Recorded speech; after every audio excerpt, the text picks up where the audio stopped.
السلام علیکم ورحمۃ اللہ وبرکاتہ۔ الحمد للہ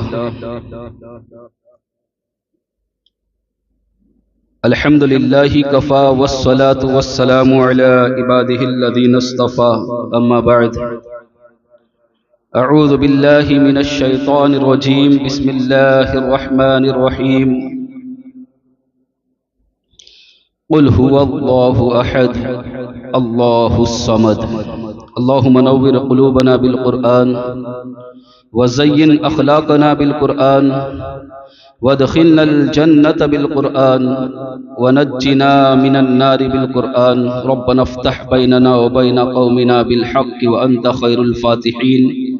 صدق اللہ العظیم وصدق رسوله النبی الامین الکریم، ونحن على ذلك لمن الشاہدین والشاکرین، والحمد للہ رب العالمین۔ باد توحید کے مت والو، غوث اعظم کے جانثارو، آئیے کچھ عرض معروض سے قبل ہم اور آپ مل کر انیس بے کساں، چارہ ساز درد منداں، وقار دو جہاں، سرور کون و مکان، مالک این و عام، ہم غریبوں کے غم گسار، سید ابرار و اخیار، دونوں عالم کے مالک و مختار، انیس الغریبین، مراد المشتاقین، جان عالمین، شفیع المذنبین، فخر آدم و بنی آدم، خلیفۃ اللہ اعظم، باعث ایجاد عالم، منبع جود و سخا، صبح کائنات کے شمس الضحیٰ، شام کائنات کے بدر الدجا، محمد عربی روح فدا صلی اللہ تعالی علیہ وسلم کی بارگاہ میں جس طرح سے میں پڑھاتا ہوں میرے ساتھ مل کر پڑھیے، الصلاۃ والسلام علیک یا رسول اللہ، الصلاۃ والسلام علیک یا حبیب اللہ، الصلاۃ والسلام علیک یا نبی اللہ، صلی اللہ تعالی علیہ وسلم۔ برادران ملت اسلامیہ، خطبہ مسنونہ کے بعد میں نے سورہ اخلاص کی 2 آیتیں تلاوت کیا۔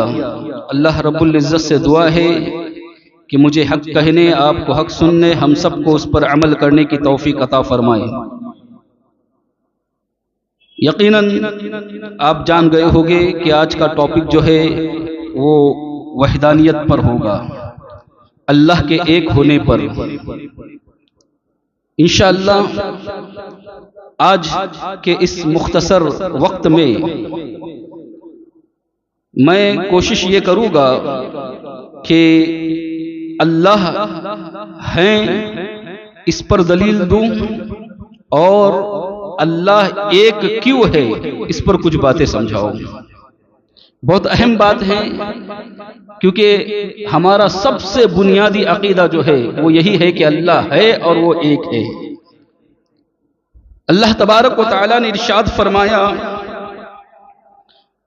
قل هو اللہ احد، اے محبوب آپ کہہ دیجئے کہ اللہ ایک ہے، آپ کہہ دیجئے کہ اللہ ایک ہے، اللہ الصمد، اور وہ بے نیاز ہے۔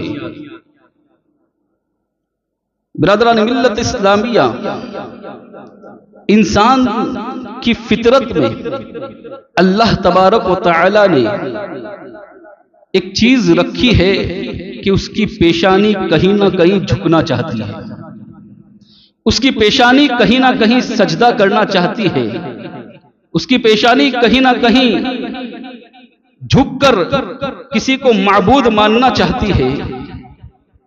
یہ انسان کی فطرت میں ہے، لیکن میرے آقا علیہ الصلوۃ والسلام کی آمد سے پہلے اس پیشانی کی آبرو کا یہ عالم تھا، اس قدر بے آبرو ہو گئی تھی، اس قدر بے عزت ہو گئی تھی یہ پیشانی، اس قدر گر چکی تھی یہ پیشانی کہ کہیں پر بھی جھکتی ہوئی نظر آتی تھی۔ جھکنے کی بات آئی تو یہ پیشانی دریا کی روانی کو دیکھا اور اسے اس کے آگے جھک گئی اور کہنے لگی یہی ہمارا معبود ہے، یہ پیشانی نے دیکھا کہ درخت ہمیں سہارا دیتے ہیں، پھل دیتے ہیں، اسی کو معبود سمجھ لیا، اسی کو معبود بنا لیا اور اسی کے آگے جھکنا شروع کر دیا۔ اس پیشانی نے دیکھا کہ سورج ہر روز ہم کو اجالا دیتا ہے تو اسی کے آگے جھکنا شروع کر دی۔ چاند اپنی ٹھنڈی ٹھنڈی ننھی ننھی کرنوں سے ہمیں متاثر کرتا ہے تو اس کے آگے جھکنا شروع کر دیا۔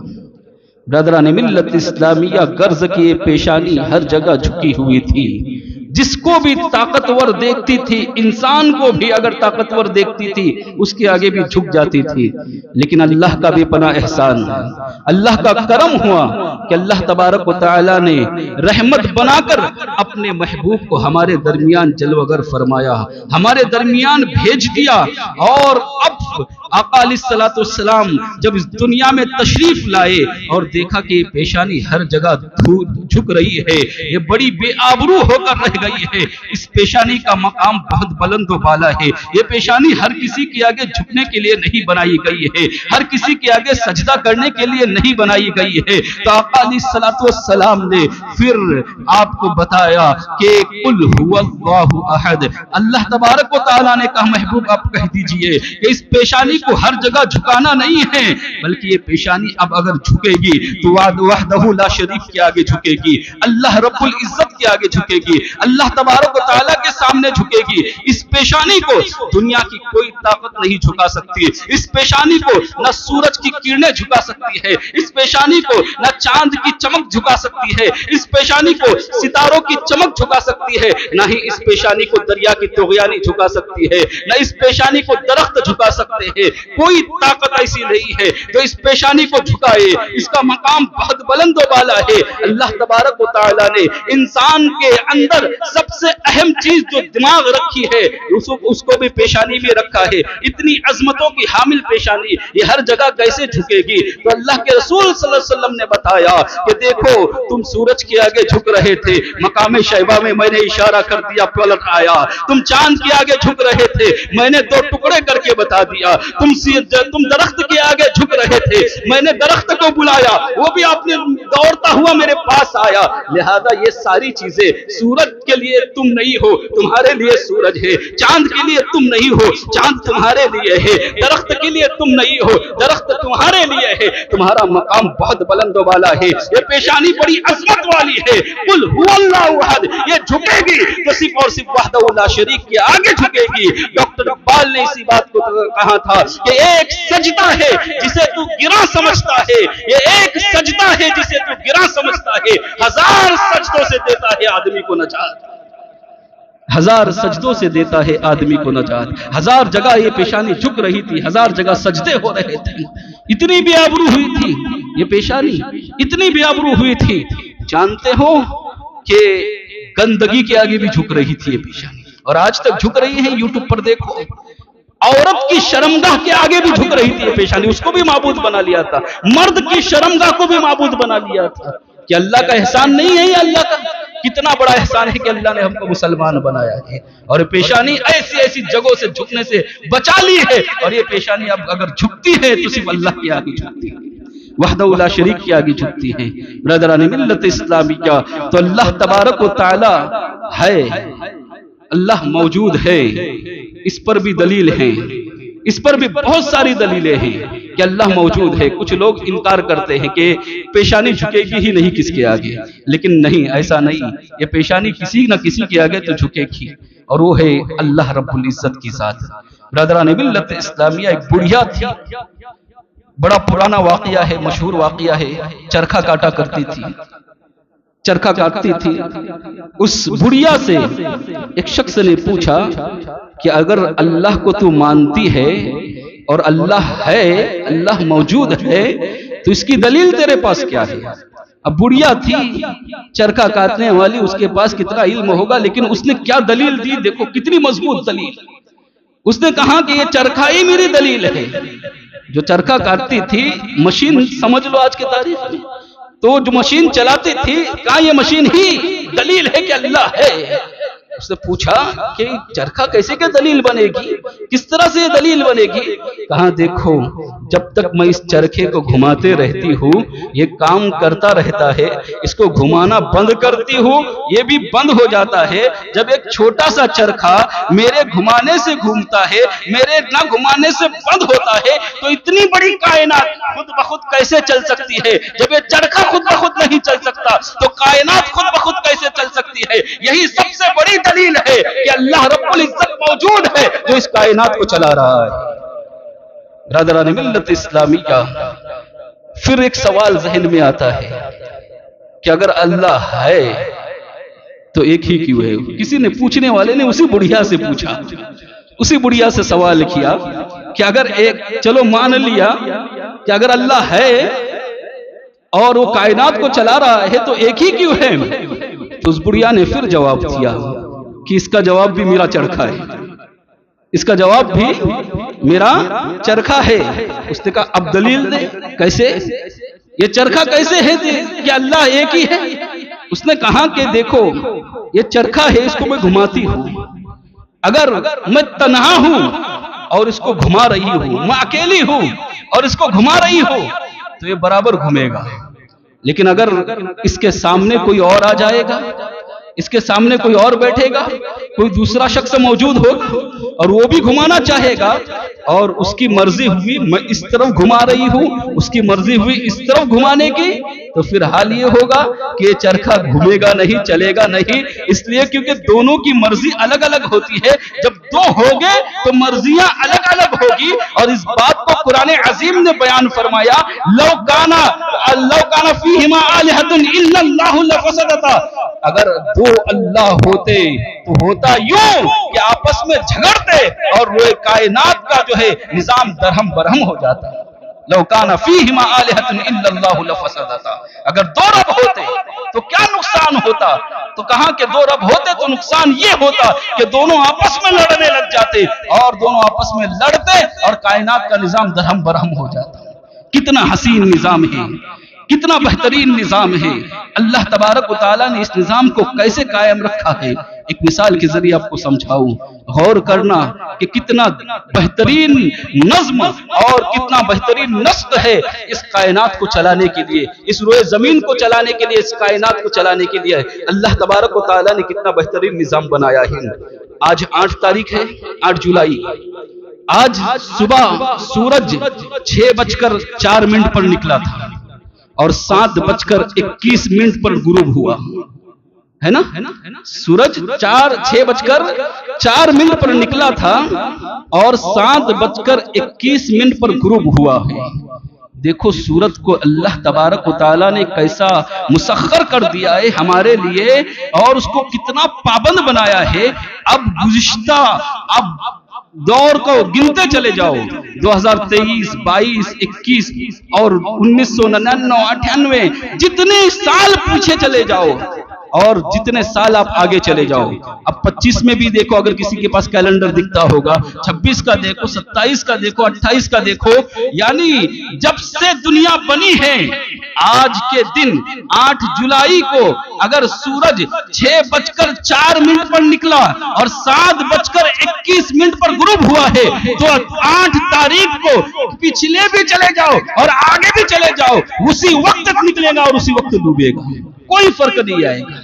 یعنی 7:21 پر آج ڈوبا ہے تو گزشتہ جتنے دور زمانے گزرے ہیں، اب دیکھو 8 جولائی کو اتنے ہی بجے نکلا تھا اور اتنے ہی بجے ڈوبے گا۔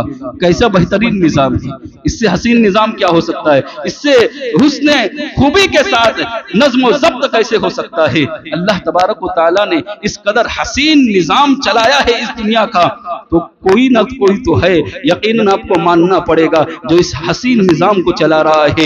ہم کہتے ہیں وہ ہمارا رب ہے جو اس نظام کو چلا رہا ہے، ہمارا اللہ ہے جو اس نظام کو چلا رہا ہے۔ برادران ملت اسلامیہ، اگر 2 رب ہوتے، اگر 2 خدا ہوتے تو کیا اتنے حسین انداز میں یہ نظام چلتا؟ ایک کہتا میں پانی برساؤں گا تو دوسرا کہتا میں آگ برساؤں گا، کہتا میں ہوا برساؤں گا، دوسرا کہتا میں ہوا کو روک دوں گا، ایک کہتا میں گرمی لاؤں گا، دوسرا کہتا میں ٹھنڈی لاؤں گا، پوری دنیا کا نظام درہم برہم ہو جاتا۔ جس طرح اس بڑھیا نے کہا کہ دو لوگ اگر آمنے سامنے بیٹھے ہوتے اور اس چرخے کو چلاتے تو چرخہ چلتا نہیں، چرخے کا نظام درہم برہم ہو جاتا۔ بالکل اسی طرح اگر دو خدا کا تصور موجود کر لیا جائے اور دو خدا کا تصور مانا جائے تو اس کائنات کا نظام چلے گا ہی نہیں، بلکہ نظام کائنات درہم برہم ہو جائے گا۔ برادران ملت اسلامیہ، امام اعظم رحمت اللہ تعالی کچھ واقعات کی روشنی میں، کیونکہ بڑے اچھے واقعات ہیں اور واقعات جلدی سمجھ میں بھی آتے ہیں، اس لیے واقعات کی روشنی میں آپ کو اللہ کی وحدانیت کا اور اللہ کے ایک ہونے کی دلیل دیتا چلوں۔ امام اعظم رحمت اللہ تعالی علیہ کے زمانے میں ایک دہریہ تھا۔ دہریہ کہتے ہیں جو کسی کو مانتا نہیں، کسی کو رب نہیں مانتا، اور دنیا میں ایسوں کی تعداد بہت زیادہ ہے۔ آپ یہ نہ سمجھے کہ کم ہے، تحقیق کے مطابق دنیا کے اندر سب سے زیادہ اگر کسی قوم کی تعداد ہے تو عیسائی ہے، دوسرے نمبر پر سب سے زیادہ اگر کسی قوم کی تعداد ہے تو مسلمان ہے، اور تیسرے نمبر پر جو سب سے زیادہ کوئی قوم ہے تو وہ ایسی قوم ہے جسے دہریہ کہا جائے گا، جو کسی رب کو مانتی نہیں، جو اللہ کو مانتی نہیں۔ کہتی ہے کہ ایک گولا تھا جو پھٹ گیا تھا، سائنس کو مانتی، کہتی گولا تھا پھٹ گیا تھا اور یہ عالم وجود میں آ گیا ہے۔ وہ اس تصور کی حامل ہے، کسی کو رب نہیں مانتی، اور ان کی تعداد کم نہیں ہے، دنیا میں تیسرے نمبر پر ہے ان کی تعداد۔ اور ایک خوشخبری آپ کو دوں، جن لوگوں نے یہ تحقیق کی ہے ان لوگوں کا کہنا ہے، جن لوگوں نے ریسرچ کیا ہے ان لوگوں کا کہنا ہے کہ 2051 تک پوری دنیا کے اندر سب سے زیادہ اگر کوئی قوم ہوگی تو وہ اسلام کے ماننے والے ہوگی۔ جو اسلام تیزی سے پھیل رہا ہے نا، تو 2051 تک، آج عیسائی ایک نمبر پر ہے، 2051 تک انشاءاللہ اگر اللہ نے چاہا تو سب سے زیادہ اگر کوئی قوم ہوگی تو وہ اللہ کو ماننے والی اور اسلام کو ماننے والی قوم ہوگی۔ برادران ملت اسلامی، کیا تو عرض یہ کر رہا تھا کہ دہریہ تھا، وہ مناظرے کا چیلنج کرتا تھا، کہتا کون ہے جو مجھ سے مناظرہ کرے گا اور مجھ کو دلیل دے گا اللہ ہے، اللہ کے ہونے کی دلیل کون ہے جو مجھے دے گا۔ لوگ پریشان ہو جاتے، اس کا جواب نہیں دے پاتے، اس کے پاس بھی علم تھا۔ ایک مرتبہ ہوا یوں کہ امام اعظم رضی اللہ تعالیٰ عنہ تک خبر پہنچی، امام اعظم تک جب بات پہنچی، آپ نے کہا کہ میں اس سے مناظرہ کروں گا، اس کا وقت دیا گیا، کہاں فلاں جگہ متعین کر لو اور وہاں پر میں پہنچوں گا اور فلاں وقت میں حاضر ہو جاؤں گا۔ دہریہ کیونکہ اس کو اپنے آپ پر بڑا گھمنڈ تھا، بڑا ناز تھا، وہ پہلے ہی پہنچ گیا، وہاں پہلے ہی سے پہنچ کر اپنی مسند پر جا کر آن بان شان کے ساتھ بیٹھ گیا اور بڑی بڑی بھپتیاں کسنے لگا، تانے دینے لگا، بڑی بڑی باتیں کرنے لگا، کہنے لگا اپنے امام کو جلدی بلاؤ۔ امام اعظم رضی اللہ تعالی عنہ آنے میں انہوں نے تاخیر کی، اور یہ بھی حکمت کی وجہ سے تاخیر تھی، جلدی نہ آئے، جو وقت مقرر تھا اس وقت سے تھوڑی تاخیر کر کے آپ آئے۔ امام اعظم رضی اللہ تعالیٰ عنہ جب پہنچے تو کہنے لگا دہریہ کیا آپ مسلمانوں کے امام ہو اور وقت کی تاخیر کر کے آتے، وقت سے پہلے نہیں آ سکتے تھے آپ کو آنے میں تاخیر ہوئی، جو وقت دیا تھا میں کب سے بے چین ہوں مناظرے کے لیے، آپ کے آنے میں تاخیر ہوئی۔ امام اعظم رضی اللہ تعالیٰ عنہ نے کہا کہ اس کے اندر ایک حکمت ہے، میں اگر کہوں کہ میں آ رہا تھا راستے سے، میں نے دیکھا کہ ایک درخت ہے جو ہرا بھرا تھا، اچانک وہ درخت سوکھنے لگ گیا، وہ درخت سوکھ گیا، سوکھنے کے بعد میں کیا دیکھتا ہوں کہ وہ درخت جو ہے جو ہرا بھرا تھا سوکھ گیا ہے اور اپنے آپ اس نے کٹنا شروع کر دیا، اس نے پھلی بنانا شروع کر دی۔ اچانک کیا دیکھتا ہوں کہ وہی درخت جو اب تک ہرا بھرا تھا کٹ کر سوکھ کر کٹ گیا، اور پھر ایک کشتی تیار ہو گئی، کشتی تیار ہو گئی، اور پھر کیا دیکھتا ہوں کشتی تیار جب ہو گئی تو کشتی اب زمین پر کھسکتے کھسکتے کھسکتے دریا کے کنارے پہنچی، دریا کے کنارے پہنچی، اور پھر جیسی کشتی دریا میں داخل ہوئی، کشتی خود بخود مسافروں کو آواز دینے لگی کہ کرایہ داروں آؤ میں تمہیں دریا کے اس پار لے جاتی ہوں۔ کرایہ دار بیٹھنے لگے، کشتی خود بخود چالو ہوئی اور خود کشتی مسافروں کو اس کنارے سے اس کنارے تک پہنچانا شروع کر دی۔ میں نے دیکھا کہ کشتی خود مسافروں سے پیسے بھی وصول کرتی تھی، جو کرایہ تھا وہ بھی وصول کر رہی تھی، اور پھر وہاں کے مسافروں کو وہاں سے اٹھا کر یہاں لاتی، یہاں کے مسافروں کو یہاں سے وہاں لے جاتی۔ اتنا سننا تھا۔ دہریہ کہتا ہے کیا مذاق کر رہے ہو؟ آپ وقت کے امام ہو اور مسلمانوں کے امام ہو اور مذاق کرتے ہو؟ ایسا کیسے پاسبل ہے؟ یہ کیسے ممکن ہے نا؟ عقلی دلیل ان کو چاہیے ہوتی ہے، تو یہ ساری باتیں تو مانتے ہیں نہیں جلدی۔ کہ یہ کیسے ہو سکتا ہے کہ ایک درخت خود بخود سوکھ گیا ہو اور اس سے کشتی تیار ہو، کشتی خود بخود کھسک کر دریا میں چلی جائے، دریا کے مسافروں کو وہاں پر چھوڑے، وہاں کے مسافروں کو یہاں پر لائے اور کرایہ بھی خود وصول کر لے؟ کہا یہ بات میں نہیں مانتا، یہ ہو ہی نہیں سکتا۔ کہا نادان، یہی تو تجھے سمجھانا چاہتا ہوں کہ ایک چھوٹی سی کشتی خود بخود تیار نہیں ہو سکتی، خود بخود چل نہیں سکتی، خود بخود مسافر کو بٹھا نہیں سکتی، خود بخود مسافروں سے کرایہ وصول کر نہیں سکتی، تو ایک چھوٹی سی کشتی یہ سب کچھ نہیں کر سکتی، تو اتنی بڑی کائنات خود بخود کیسے چل سکتی ہے؟ تجھے ماننا پڑے گا کہ اس کائنات کو چلانے والا کوئی نہ کوئی ہے۔ جس طرح کشتی بغیر ملا کے نہیں چل سکتی، اس طرح یہ کائنات بغیر چلانے والے کی نہیں چل سکتی، اور تو جانتا ہے وہ چلانے والا کوئی اور نہیں ہے، ہم جسے اللہ کہتے ہیں وہ ہمارا رب ہے جو اس کائنات کو چلا رہا ہے۔ برادران ملت اسلامیہ، اتنا سننا تھا، فوراً وہ کہتا ہے حضرت آپ کا ہاتھ دیجئے، ہاتھوں کو چومتا ہے اور کہتا ہے مجھے کلمہ پڑھا کر مسلمان بنا دیجئے۔ برادران ملت اسلامیہ، یہ ہے اللہ کے ایک ہونے کی دلیل اور اللہ کے ہونے کی دلیل۔ اللہ ہے، یہ ہمارا عقیدہ ہے، اور اتنا مضبوط و مستحکم عقیدہ ہے کہ اس عقیدے کے اندر ذرہ برابر بھی غفلت نہیں برتی جا سکتی۔ یاد رکھنا، شیطان کبھی کبھی وسوسے ڈالتا ہے، کبھی کبھی بہکاتا ہے شیطان کہ اللہ تبارک و تعالیٰ کب سے ہے، کہاں ہے، کیا ہے، یہ ساری چیزیں۔ تو ہمیں یہ ساری چیزوں کی بحث میں نہیں پڑنا ہے، ہمیں صرف اور صرف اس بات پر یقین رکھنا ہے کہ ہم نے نہیں دیکھا ہے اللہ کو، لیکن ہمارے آقا نے اللہ کو دیکھا ہے۔ ایک دیکھنے والے کا کہا مان لیا ہے، اس طرح ہم نے تجھے خدا مان لیا ہے۔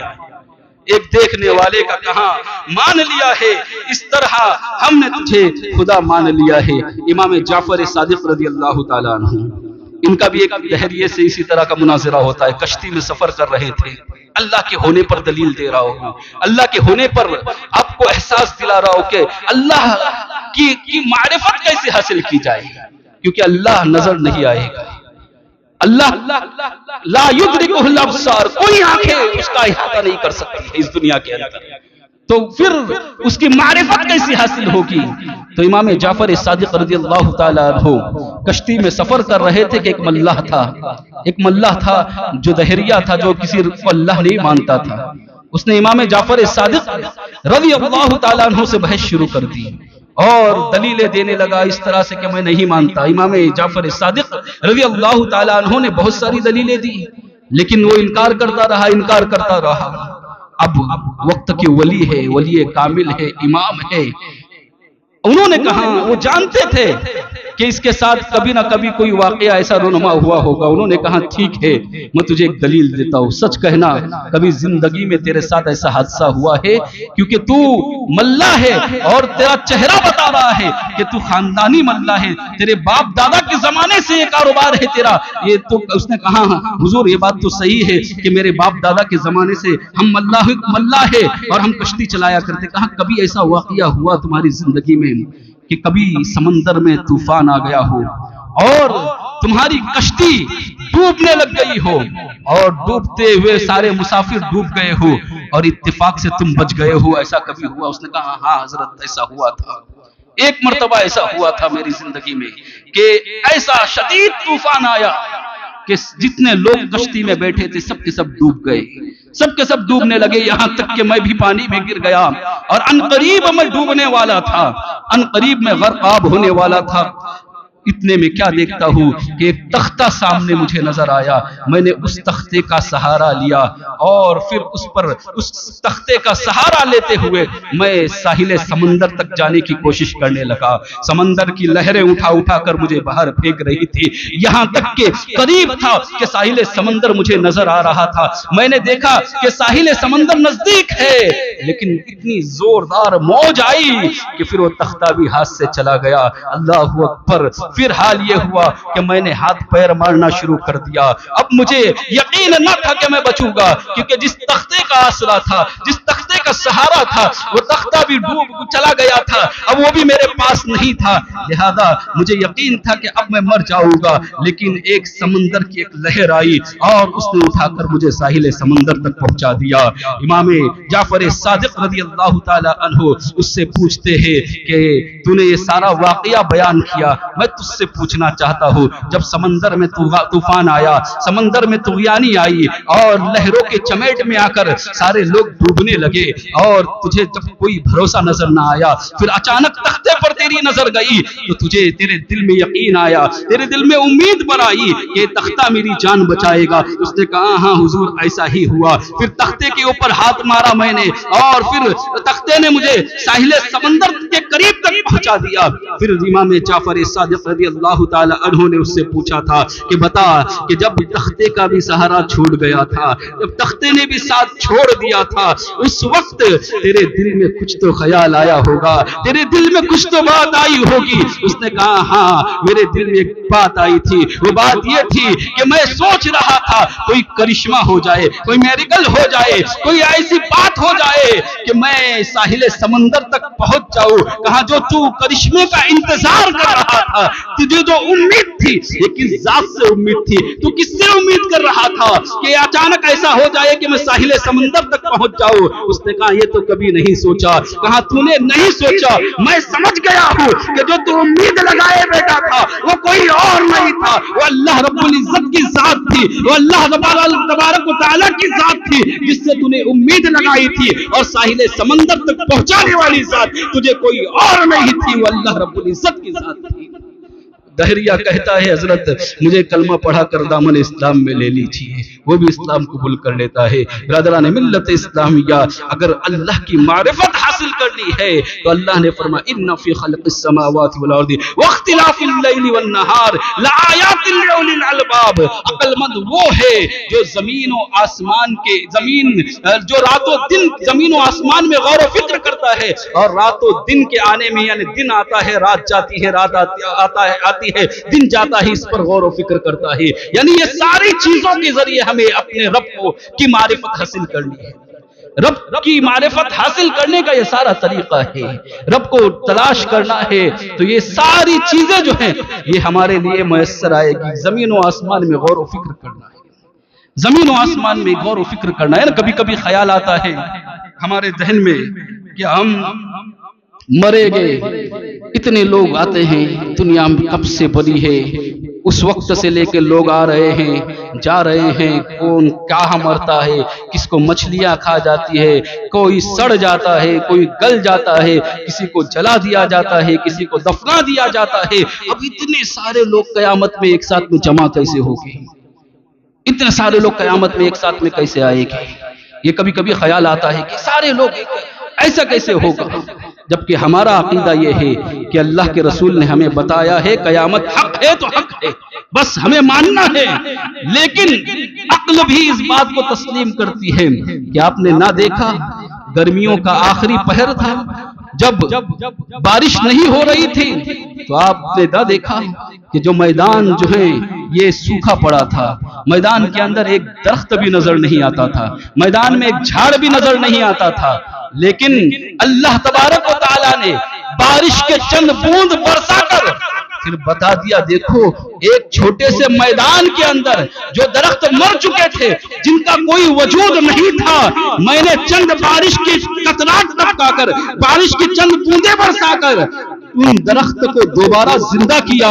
جب میں ایک میدان کے اندر کروڑوں درخت کو، چھوٹے چھوٹے درخت کو زندہ کرنے پر قادر ہو تو کیا قیامت کے دن سارے انسانوں کو زندہ کرنے پر قادر نہیں ہو؟ یہ غور و فکر کرنا پڑے گا، سوچنا پڑے گا، ہے نا. غور کریں کہ ہڈی کتنی مضبوط ہوتی ہے. ہڈی جانور کی ہو، انسان کی ہو، ہڈی مضبوط ہوتی ہے نا. وہ جب زمین میں جاتی ہے تو اس سے کچھ نکلتا ہے، گل کے سڑ جاتی ہے، ختم ہو جاتی ہے، کچھ باقی نہیں رہتا، اس سے کچھ چیز نکلتی نہیں. حالانکہ بہت مضبوط چیز ہے ہڈی، لیکن اس سے کوئی چیز نہیں نکلتی. لیکن وہیں ابھی آپ نے آم بہت کھائے ہوگے گرمیوں کی سیزن میں، آپ نے آم کی گٹلی باٹھا جسے کہتے ہیں ہم لوگ اپنی زبان میں، وہ پھینکا آپ نے، اور اتفاق سے کسی زمین کے اندر چلا گیا، زمین کے اندر وہ چلا گیا، آپ نے دیکھا کہ بارش کی چند بوندیں اس پر گر گئی، اور آپ نے خود دیکھا ہوگا کہ زمین اتنی مضبوط زمین جو ہڈیوں کو نگل جاتی ہے، جو اچھی اچھی چیز کو گلا سڑا کر رکھ دیتی ہے، کوئی چیز اندر باقی نہیں رکھتی، سب کو گلا سڑا دیتی ہے، وہ زمین اتنی مضبوط آم کے باٹھے کے اندر سے ننھا سا کھوپل نکلتا ہے اور زمین کو چیڑتا ہے، زمین کو پھاڑتا ہے اور پھر باہر نکلتا ہے۔ یہ کس کی قدرت ہے جو ہڈیوں کو گلا رہی ہے اور آم کی گٹھلی سے ایک کھوپل کو نکال رہی ہے؟ یہ اللہ ہی کی تو قدرت ہے، زمین کو بتا دیا ہے۔ اور یہاں سے ایک بات یاد رکھنا، ذہن نشین کر لینا کہ ہر چیز کو زمین گلاتی نہیں ہے، ہر چیز کو زمین سڑاتی نہیں ہے، بلکہ گلاتی سڑاتی اسے ہی ہے جسے اللہ نے حکم دیا ہے کہ اس کو گلانا ہے، اس کو باقی رکھنا ہے۔ مجھے کہہ لینے دیا جائے کہ اللہ نے بتا دیا ہے کہ اے زمین، جب تیرے اندر گنہگار آئے گا، کافر و مشرک آئے گا تو اس کو گلا اور سڑا دینا، لیکن جب انبیاء آئے گے تو انہیں باقی رکھنا، جب اولیاء آئے گے تو انہیں باقی رکھنا، جب اللہ کے ولی آئے گے۔ اللہ کے ولی اور انبیاء کا مقام تو بہت بلند ہے۔ اب جانتے ہیں ایک حافظ قرآن کی بھی موت ہوتی ہے تو اس کے بارے میں بتایا جاتا ہے کہ زمین رب سے عرض کرتی ہے کہ اللہ میں اس کے جسم کو کیسے کھا سکتی ہوں جبکہ اس کے پیٹ میں تیرا قرآن ہے، اس کے سینے میں تیرا قرآن ہے۔ برادران ملت اسلامیہ، جب ایک حافظ قرآن کا جسم محفوظ رہتا ہے تو کیا اللہ والوں کا جسم محفوظ نہیں رہے گا؟ کیا انبیاء کرام کا جسم محفوظ نہیں رہے گا؟ تو جن لوگوں کا یہ عقیدہ ہے کہ وہ مر کر مٹی میں مل گئے، یہ عقیدہ باطل ہے۔ اللہ رب العزت نے زمین کو بتا دیا ہے کہ کس کو باقی رکھنا ہے اور کس کو گلا دینا ہے۔ برادران ملت اسلام کیا تو عرض یہ کر رہا تھا کہ اللہ کی قدرت پہ غور و فکر کرنا ہے، کیونکہ اللہ ہے۔ ایک عالم دین کہتے ہیں، ابھی کا کچھ سالوں پہلے کا واقعہ ہے، زیادہ پرانا واقعہ نہیں، کہتے ہیں کہ ایک ڈاکٹر سے میری ملاقات ہوئی، وہ ڈاکٹر بھی اسی قسم کا تھا، دہریا تھا، بہت بڑا ڈاکٹر تھا، ہڈیوں کا ڈاکٹر تھا، بڑا ہاسپٹل چلاتا تھا۔ وہ کہنے لگا کہ میں بھی نہیں مانتا ہوں کہ اللہ ہے، کیونکہ سائنس زیادہ پڑھا تھا، اس نے اسی پر یقین تھا اس کو، اور اس کو معلوم، اس نے اپنے علم کے مطابق معلوم کر لیا اور اسے پتا چلا کہ کچھ بھی نہیں ہے، یہ سب کچھ یوں ہی ہوا ہے۔ اس نے اس عالم دین سے بحث شروع کی۔ جب کافی بحث ہوئی تو عالم دین نے اس سے کہا کہ سنو، میں تم سے 3 سوال پوچھنا چاہتا ہوں، میں 3 باتیں تم سے پوچھوں گا، میرے 3 سوال کے جواب دے دینا، تمہارے سوال کا جواب کہ اللہ ہے یا نہیں ہے اسی میں موجود ہے، تمہیں خود پتا چلے گا کہ اللہ ہے یا نہیں ہے۔ تو اس نے کہا بہت اچھی بات ہے۔ تو اس عالم دین نے اس سے پہلا سوال کیا اور پوچھا کہ یہ بتاؤ کہ کبھی تمہارے ہاسپٹل کے اندر ایسا پیشنٹ آیا ہے، ایسا مریض آیا ہے جو بہت بیمار تھا، جس کے بچنے کے کوئی چانسز نہیں تھے، جس کے بچنے کی کوئی امید نہیں تھی، اس کے بچنے کا کوئی ٹھکانہ نہیں تھا کہ وہ بچ جائے، ممکن ہی نہیں تھا، اور تم نے اس پیشنٹ کو اندر لیا، جانچ کرنے کے بعد تمہیں بھی یقین ہو گیا کہ اب یہ بچنے والا نہیں ہے، تم نے اس کے رشتہ داروں سے کہا کہ ہم کوشش کریں گے، لیکن ہم پہلے ہی جواب دیتے ہیں کہ پیشنٹ اچھا ہونے والا نہیں ہے، مریض اچھا ہونے والا نہیں ہے۔ بڑے ہاسپٹل میں آئے دن ایسے واقعات ہوتے رہتے ہیں۔ اس نے کہا ہاں ایسا کئی مرتبہ ہوا ہے کہ پیشنٹ آیا ہے اور اس کے بچنے کی کوئی امید نہ ہو تو ہم نے اس کے گھر والوں کو پہلے ہی بتا دیا کہ اس کے بچنے کی کوئی امید نہیں ہے۔ کہتے ہیں نا ڈاکٹروں نے جواب دے دیا ہے۔ پھر اس نے پوچھا پھر تم کیا کہتے ہو؟ کہتے ہم کہتے ہیں کہ ہم کوشش کریں گے، دعا تم کرنا۔